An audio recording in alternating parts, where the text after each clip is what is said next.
Muthia kamiti ya gwetha makomishona erũ a komishoni ya IEBC nĩrĩkĩtie kwĩhĩtithio yothe thutha wa memba angĩ erĩ kwĩhĩtithio ũmũthĩ na rĩu gũturanĩra na memba mũgwanja arĩa mehĩtithirio kĩambĩrĩria-inĩ gĩa kiumia gĩkĩ. I, Fatuma Saman.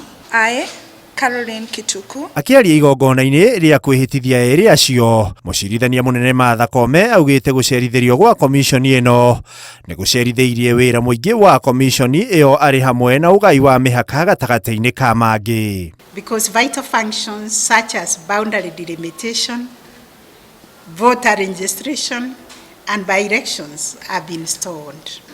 Even more concerning is the absence of a duly constituted commission has denied some constituencies and wards their fundamental right to representation. Oho Koome akiuga gũkorwo komishoni ĩno ĩtombĩtwo ũmũthĩ ũyũ nĩ wagarari wa ihoto cia Kenya ũndũ ũrĩa ũtagĩrĩire kũheo kanya gũthegea makĩria. We cannot and we must not allow such a situation to persist any longer.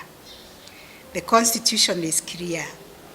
Governance must be continuous. Institutions must function effectively. Nakĩo gĩkundi kĩa ahũranĩri ihoto cia ũmũndũ gĩa uchaguzi platform nĩkĩũrĩtie kamĩtĩ ĩrĩa yamũrĩtwo nĩguo gũtabania mĩhang'o ya kũmba kamĩtĩ ya IEBC gwĩka mĩtũkĩ o ta ũrĩa kũngĩhoteka. Crucial to ensure a timely and efficient execution with efforts to shorten the timeline where possible. And that is something that I think Kenyans will be very happy about if the select panel, if they can be able to do their job within the shortest time possible, but do a thorough job. There have been cases of corruption which continue to persist, which have been reported in this process where people are trying to replace their lost IDs. There have also been challenges which have been noted, particularly in the very laborious security vetting that is sometimes undertaken when those residing in border counties. Gũkĩrĩ ũguo, Nelson Makanda nĩamũrĩtwo ta mũikarĩri gĩtĩ wa kamĩtĩ ĩno ya gwethana na komishona aya a IEBC.